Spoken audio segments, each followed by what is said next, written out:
It's the annual Gold Blue Spring Football Game presented by Kroger, Saturday, April 12th at 1 p.m. at Milan Puskar Stadium. Tickets are just $10 and proceeds benefit the WVU Children's Hospital. Order online at WVUGame.com or by calling 1-800-WVU-GAME. And great to be with you once again here on WVUsports.com as the Gold Blue Spring Game at Milan Puskar Stadium Saturday here in Morgantown. And the Gold Blue Spring Game presented by Kroger, the culmination of spring football for the West Virginia Mountaineers here in 2014. Jeff Culhane, the signal caller Jed Drenning, and here we go. We culminate spring football, and with Dana Holgorsen, Jed, we talk offense. With offense, we talk about the quarterbacks. And I know Coach Holgorsen and everyone looking forward to seeing what the quarterbacks look like on Saturday. Skylar Howard, a name people are talking about. What are you most interested in at the quarterback position on Saturday in the Gold Blue Spring Game? Well, it's interesting, Jeff, anytime you throw somebody new into the mix, and you mentioned Skylar Howard and all his accomplishments at the junior college level, and everybody's eager to see exactly how he fits into a Dana Holgorsen, Shannon Dawson offense. And what you've noticed at the practice I've been to this spring is you see those guys, Shannon and Dana, trying to put him in situations that play to his strengths, putting him on the perimeter with some nakeds and things of that nature, because he's a pretty athletic kid. Paul Millard, obviously a big part of the mix. Clint Trickett not playing this spring because of the injury. He's on the shelf. I'd really like to see the full complement of guys, but you play with the guys that are there and get the most out of them. Paul is looking like Paul did a year ago, maybe a little more refined mentally. The big thing from this position that we have to see, irrespective of who starts opening day against Alabama, one of the things we have to see is we have to mitigate and cut down those turnovers. 32 turnovers is more than any Dana Holgorsen offense has ever suffered that starts and that finishes at the quarterback positions. And I'm not just talking about the 16 interceptions a year ago. Many of those 16 fumbles came from the quarterback position as well. When you go to practice, you see Shannon Dawson working with a lot of ball security drills.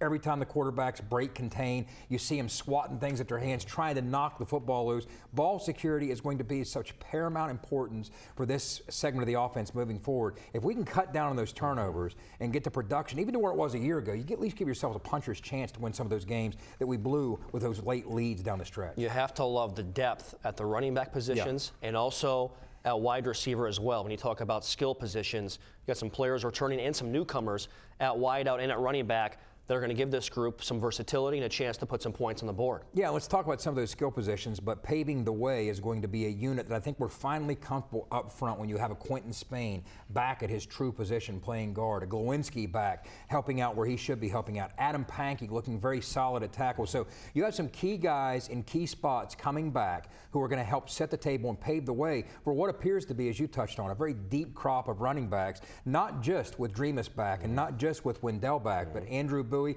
Dustin Garrison has had a very solid spring, and of course so many people are excited to see what Russell Shell can bring to the table from a skill set, a very dynamic, explosive player. Let's move out to the perimeter. Unlike this time a year ago when you really didn't know who the candidates would even be for some of those receiver positions, we saw some guys show some flashes a year ago. Mario Alford really came on strong down the stretch. If he can pick that up where he left off at the end of the season, there's some promising things we could expect from him. Da'Keel Shorts, year 2 in the system, very excited to see what he can bring to the table. Kevin White, again, showed flashes a year ago. He has such a physical presence to him. If he can capitalize on that full skill set, boy, there's some promising things there. And then the youth will be worked in as well. So at least there's some candidates, unlike there were a year ago, that have some body of work or frame of reference to draw from. And 12 months ago, we didn't have that. Defensively, some changes, of course, with the coaching staff. Tony Gibson, the new defensive coordinator at West Virginia. Damon Cogdale, Tom Bradley, new additions to the defensive side of the football. Not changing anything schematically, but you got some new faces there. And on the defensive side of the ball, Jed, you yourself, I think the defensive line is an area where depth may be lacking today. You can develop that, and hopefully there's some guys behind the front three that take advantage of an opportunity. Well, depth is a key issue, and anytime you're going to be seeing 80-some snaps a game in the Big 12, depth is always going to be a key issue, even more so than it was in the Big East. But let's start with Coach Gibson. Tony Gibson, I've known him for 20-plus years. I played with him. I roomed with him. This is Tony's defense. This is Gibby's defense. It has his fingerprints all over it from top to bottom.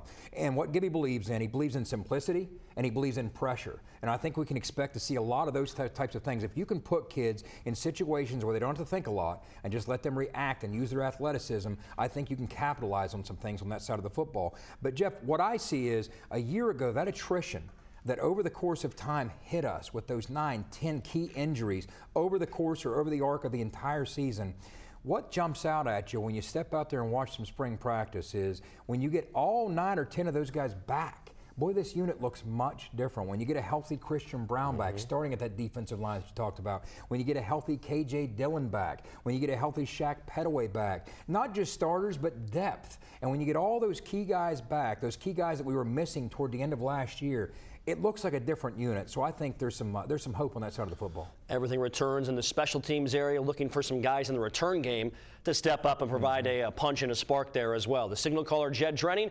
I'm Jeff Culhane. Listen to us on Saturday, our pregame show on the Mountaineer Sports Network from IMG and right here on WVUsports.com. Begins at 12:30, kickoff set for right around 1:10 at Milan Puskar Stadium at Saturday here in Morgantown. That's our preview here on WVUsports.com of the Gold Blue Spring Game presented by Kroger.